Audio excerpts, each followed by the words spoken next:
Hello, many years ago, maybe 3 years ago on my YouTube channel, I started this sort of ad hoc series called Choo Choo Chat. My friend Ian was the first man on that, and it was a video where I'd sit down and I would chat for half an hour in depth with someone about a railway subject.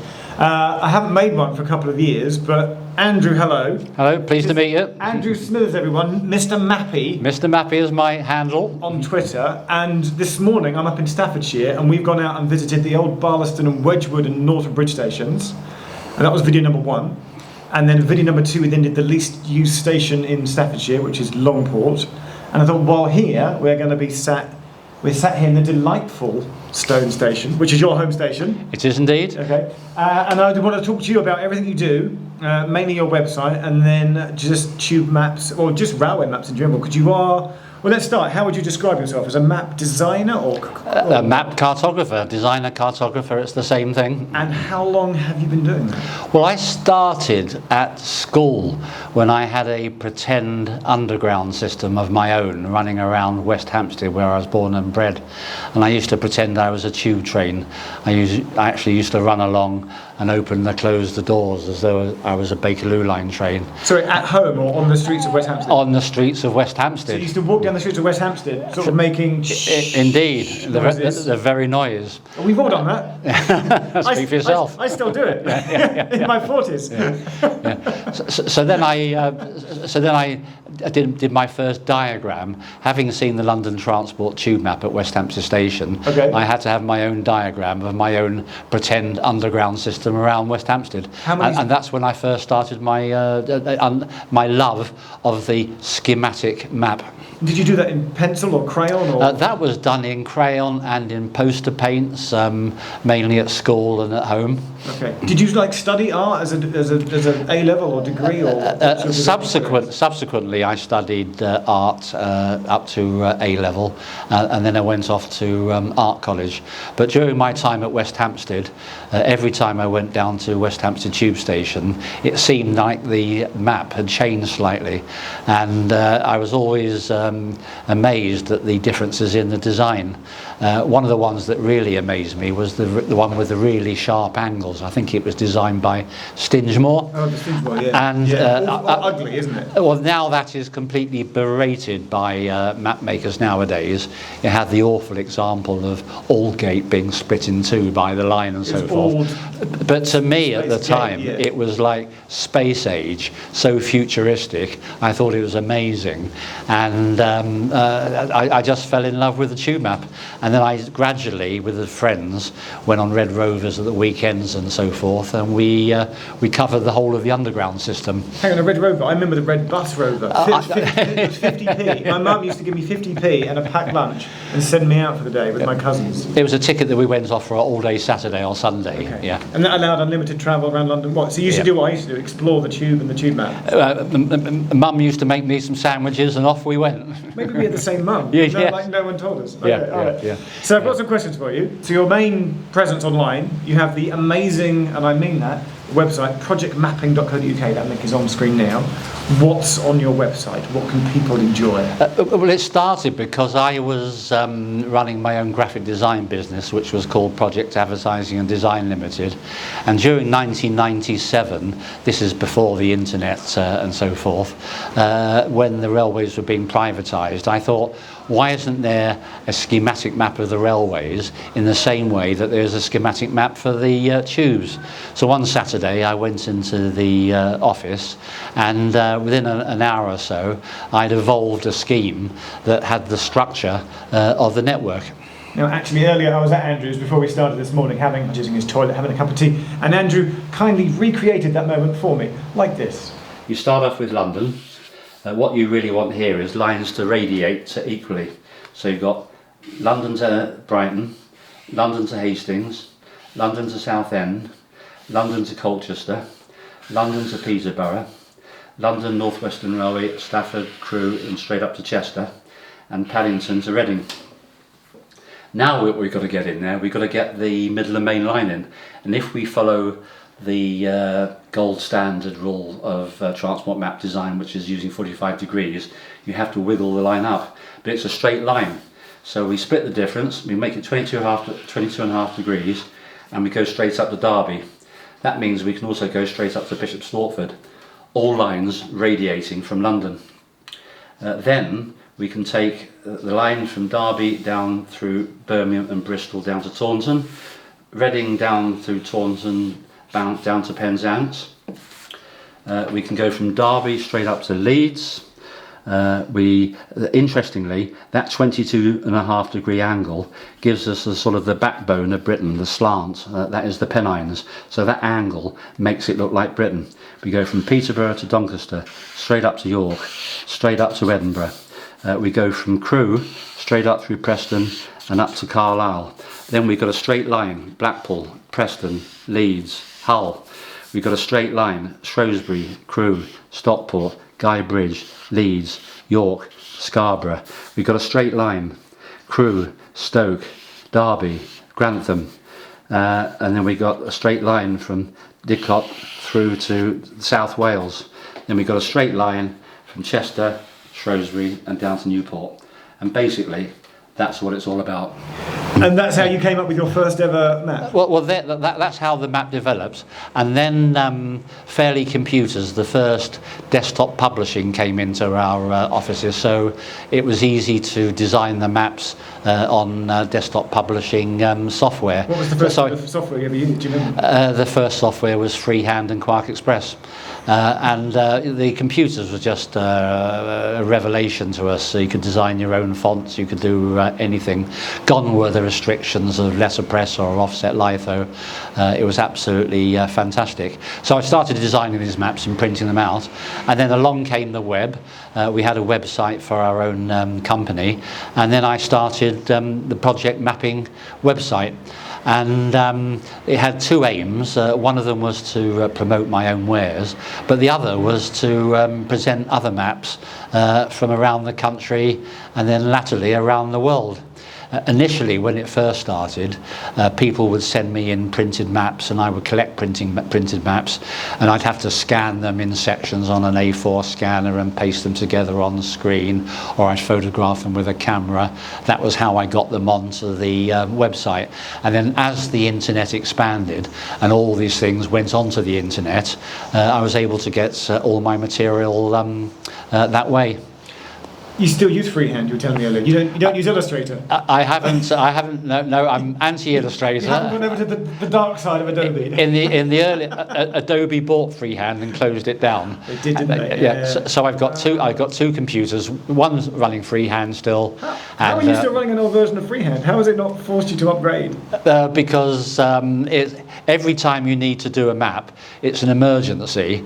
Somebody needs it straight away. There's an update or something, right. And at that moment you haven't got the time to convert it into the new software. So every time you just remain with the old software.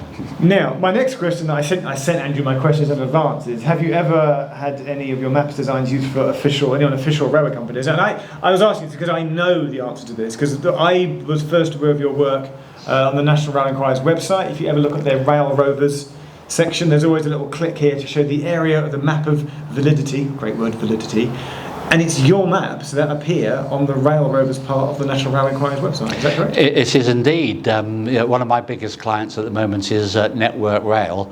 A lot of my maps are used internally for internal functions, but I'm very pleased to be at the National Rail Enquiry's host my maps on their website, and that led to further things, including the design of disruption maps and also the Rovers and Rangers maps. How many of those are there in total?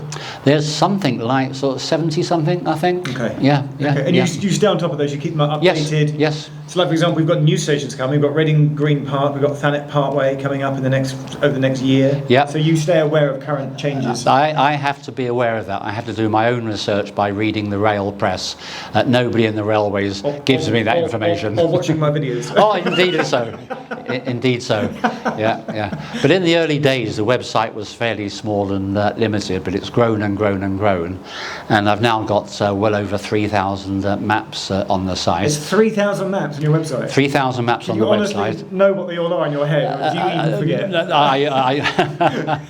We're up to about 300 to 3,200 and something at the moment. A lot of those come via links on Twitter, but what I do ensure is that they're high-resolution PDFs. I don't normally accept either geographic maps or maps of low resolution. They've got to be of use. And now I'm getting around 2,000 hits a day on the website. Some people say to me, why bother having all these maps? Because if you want a map, you just Google it.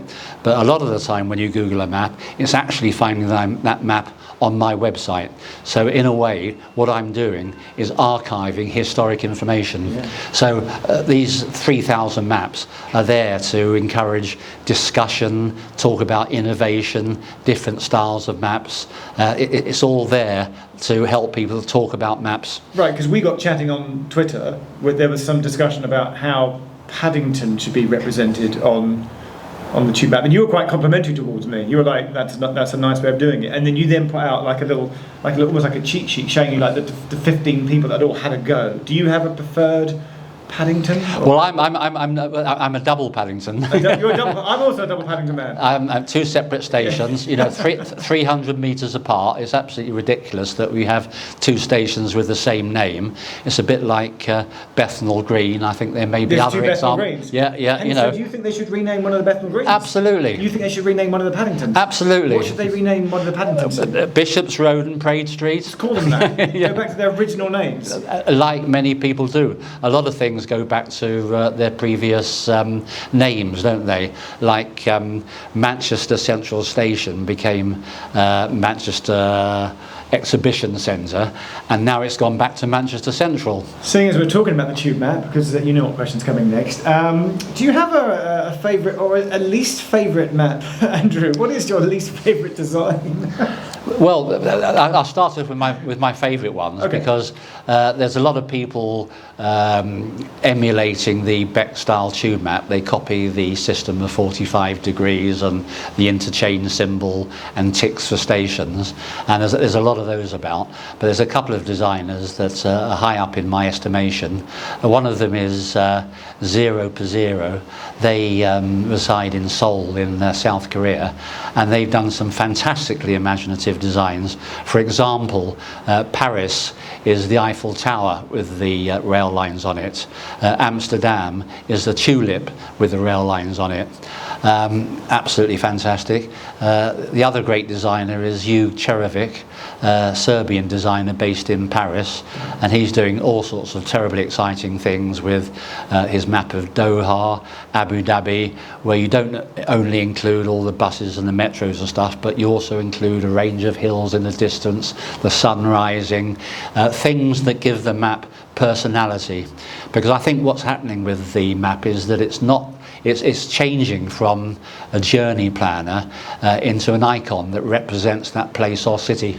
So we'll have to ask, and I'm asking you, I'm just cheeky because I know what the answer is. What is your least favourite map design that's out there in the real world? Well, sadly, that accolade must go to one of the best capitals in the world, London, the London tube map. You're not impressed with the tube map? This map started the move towards schematic maps on transit systems all around the world. Frequently it's referred to as being iconic, and the original design by Harry Beck was absolutely stunning in its concept, but gradually over the years TfL have decided to let it fall by the wayside, and frankly it is now the laughingstock of cartographers around the world. Is it because you feel they've just crammed too much in? Like should the trams be on there? Should Thameslink be on there? How would you improve it? It's not to do with the amount of information on there, it's to do with the quality with which it is rendered. It's lost its coherence. There's too many bends, there's too many massive distortions in the design. There's horrible symbols for people who are differently abled. and there's inconsistencies in presenting the same information. And not only that, it's quite ridiculous to have a map of only TfL lines and not the complete rail system, because new users to the system won't know that that map is not showing everything. Everything in London, yeah. So for me, it's always been the fact that that pocket map is it's a bit of that fixed size because it fits in the rack. And surely at some point, there's only so much you can fit into that one. There's a physical constraint, and they hit that limit. You can't cram any more in. When they add Elizabeth Crossrail Purple Line train, that's going to be another layer of complexity. Surely will that break it? Surely that'll break it. Well, I can't say I'm familiar with the pocket timetable, but here we have a train. You've got a train passing through. Oh, it's over there. Keep talking. The mics will just ignore the train. Okay, but I mean, yeah. So when will the pocket map cease to be a thing? Surely they'll have to kill it at some point. I understand that people look at poster maps in stations less and less, and I have been told by National Rail inquiries that the demand for printed maps at stations is falling and falling, and they're considering not even publishing them anymore. Because everyone just has the map on their smartphone. Because everybody uses journey planners on their phones instead of on posters. So anecdotally, I would suggest that if you look at a tube map outside of a station, not many people look at it anymore. The role of the map has changed from being a journey planner to being something that represents the operator that is providing those services. Whoa, hang on, that's quite a big statement. It's no longer almost like a branding exercise. It was like a badge, just saying here. Yeah. You know it's a tube station, like the rounders. You know it's a tube station because there's a tube map. No one looks at the tube map, but that just makes it obvious that that's what it is. The tube map tells you what they do. It's their mission statements. Yeah. So when you've got the train operating companies, they paint their trains in different colours and they've got different styles of name, but it's only the map which shows you the difference between the tops. And then you've got cities like London and Doha and Abu Dhabi and places where the map might not be used as a journey planner, but it represents that city. So when people see the London tube map, they think that is London. And what the Mayor of London needs to do, he needs to launch... Cross country. We'll let this one go. Where's that going? Manchester, Piccadilly. Okay. Where's that come from? Bournemouth.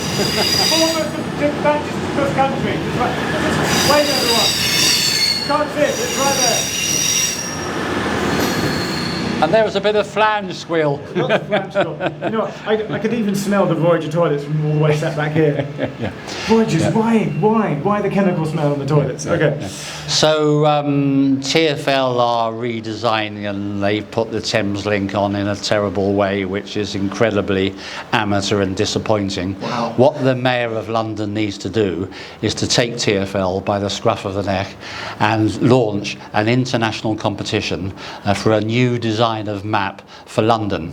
The London tube map needs to be restored as one of the best maps, best transit maps in the world. And would it be pocket size, or would it be fold-out paper? What are you laughing at? Is that, I don't know anything about pocket maps, you see. So. Well, because they're that big. My issue is that big. I would have thought you'd need a magnifying glass nowadays anyway. Yeah. I don't know how your eyesight is. Yeah, no, failing. I'm a 40s. That's fine. That's fine. But like Paris has the Metro map that is a fold-out paper map. It's cumbersome because it's fold-out, but it's nice size, and everything REI is all on there. Yeah. Would you ditch paper maps completely and just have your phone? I'd never ditch a paper map, because the schematic map is actually a form of art.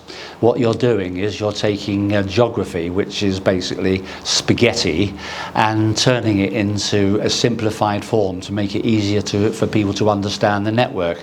So you're after straight line trajectories, simple angles, simple ways images of showing station interchanges, and when you're actually designing this, it's an incredible process. This is why map designers around the world are addicted to it, because it's like a game of chess with yourself. You know, you've got a line here and a line there, and that has to move slightly to accommodate something over here, but it affects what's going on down here. Yeah. And the whole thing is doing this all the time. And so you've got this marvellous combination of compromise, as it were, between geography and geometry. I'm getting a sense that you enjoy it, that you probably had a moment where you sat at home, you're like, I've got to move that there, but now I've got to move that there. It's a challenge. It's a real thrill, and it's a real challenge. It's a genuine thrill. A genuine thrill. We love it. And I know other cartographers do as well. Well, yeah, that was my next question. Is it presumably maybe not just on Twitter? I mean, do all you map designers, do you all chat to each other? Do you swap notes and tips? How does it? Is there like a secret club of map designers? But the first rule is no one talks about secret map designer club. And nobody talks about TFL. Don't say that. They watch the video, Andrew. I get in trouble. But you all chat to each other. Luckily, the internet has brought us together, because it's really quite a minor area of interest. You know, there's not that many people doing it around the world. Maybe a dozen people who are really, really good at it. And the only way to communicate is via Twitter. There's a couple of conferences, but you have to get a plane to Seoul or something. Hang on, there's map conferences. Map conferences. Brilliant. Yes. I didn't know about that. Yes. Hugh Cherovic runs one, and Max Roberts is part of one. I think next year it's in Würzburg or somewhere. And who's the Germany. Who's the gentleman? Cameron, somewhere in America. Cameron Booth. He runs the Transit Maps website. And Twitter as well. He's on Twitter as well. He does an absolutely fantastic review. Great writer. Fantastic website. I think one of the most popular. But I think I get more hits than he does. Oh, right, Cameron. But you're not rivals. Oh, we're not rivals. No, we're complementary. Okay. Because our websites operate in completely different ways. Okay. Yeah. So you've brought a book with you, mainly because I asked you to. You're going to show me. What book is this? Cartography. This is the annual yearbook of the British Society of Cartographers. Like that. But if we flip inside, just show me here. Yeah. There's some of your work has been published. And here's an article. In this book, and you were just going to talk us through some of it. Yeah. So we've got the original design. That's right. You can show it to me. Show it to me. Yeah, that's fine. Just show it this way. That's fine. Yeah. So here we have the original design for the summary map of the British railway system. Okay. And the bones and structure. So that was that was the simple bones. That's the one I drew. It started like that. That's it. And then it turned into that. That is the secret of it. Everything else around it is just sort of stitched on around the edges. You know, that is the structure. When you hear the expression backbone, that is a literal translation of that. Yeah. And there were, and here we have the train operating company version of it. I did that because people expect it to look like the tube map, and if I added colours it would look like the tube map. So at the time I was seeking approval, you know, so I was looking for all different ways to get people to enjoy the map. But can you get this in like a large poster format, or is it just a PDF you can print out? You can. There's a PDF on the internet. Anybody can print them via their local bureau, free of charge, as long as it's only for personal use. Okay. If they want to buy them pre-printed, they can go to Redbubble on the internet. Okay. You can buy them on there. Andrew, do you want to do something magical? This is amazing. If you look into the camera and say, "There's a link on the screen now," a link will magically appear. A link on the screen will magically appear. Redbubble.com. Amazing. And you can buy my maps on shower curtains, duvet covers, posters, you name it, anywhere in the world. Hang on, seriously, I'm in need of a new shower curtain. Train.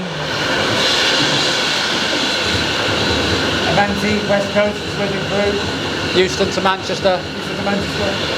I should have got a third camera pointing that way, so that you can see what's going on. So that you guys can see what we can. I should do that next time. Yeah. And then they can see the trains. Yeah. I should have done that. Sorry. Well, the stone is the centre of the universe, and this is the middle of train action. No, I'm in genuine need of a new shower curtain, because my shower curtain hasn't got the Battersea extension on with 9 arms and Battersea Power Station. Well, go to my website. Yeah. So you've done your updated tube map. Yes. With the Northern Line extension. Yes. I can get that on a shower curtain. Yes. My pledge to you, Andrew, when I go home tonight, I'm going to order your tube map on a shower curtain, and I will tweet a picture of it. Oh, that'd be brilliant. To show you that I've got it. For real. What about your duvet cover? Not my duvet cover. Don't be crazy. That's one thing. But my shower curtain, fine. Yeah.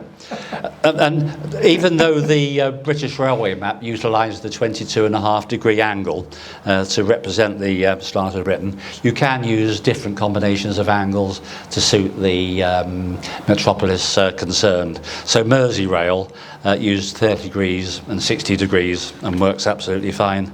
I did maps of Manchester, high-speed Europe, London Overground. This is just your own design. This has never been used. It's never been used. It's lovely curvy design of the overground. None of these have ever been used, but it was an attempt to show the fact that the overground lines went around the capital. Because it is a circular system. Because it is a circular system, using very, very gentle curves rather than straight lines and sharp bends. And what else have we got? We've got the same for South Wales. Where I haven't used bilingual languages. What I've got is two maps, one for the Welsh language and one for the English language, and you can click on a PDF and it changes from one language to another, because bilingual maps are a nightmare. Too many words to get in there. You've got twice the amount of information to squeeze into the same space. Yeah. So you'd rather have two different versions. Absolutely. Rather than try and double up in the same space. Yeah, and it gets extremely annoying when the Welsh and the English versions are virtually the same apart from one character. Right. You know, it becomes tedious to have to work out which language is yours. Interesting point. All right, what else have we got? Any more? That's about it. I've got my London map there. Your London map, okay. Yeah. So let's plug your website through where we can buy things. So Project Mapping is your website. Yes. Projectmapping.co.uk. You're also on Twitter at Mr. Mapper. You're quite active on Twitter. You like tweeting? I'm reasonably active on Twitter, yes. And the what's it called again? Redbubble. Redbubble. We'll put the link up on screen. You can go and look at some of your stuff. The camera may have just faded the video to a black fade out and faded back in. We've got the lovely stone station behind us. So I've got this unnerving feeling that either my camera might have stopped or my audio recorder may have stopped. So I'm just recording this bonus coda at the end with stone station in the background. But you wanted to say that you do it. Why do you do it? You do it for the love of doing it and for the historical record. Is that correct? I do it for the love of doing it, but really I'm in it to make a difference. I love the railways and I want to make the railways easier to use. There's not much money in it. I'm not in it for the money. I'm in it to make a difference. I love that. And in years to come, you know, your maps will be in historical archives and could exist, you know, for a very long time. I might be a bit like Harry Beck. I'll be dead when I'm famous. And that is the line we should end on. So Andrew Smithers will be famous when he's dead. Is that good? Can we end with that? That's it. Let's end with that. Thanks for watching. Press subscribe, you know, thumbs up and all that. Give Andrew a follow. And now we can wave goodbye. Cheers. Bye.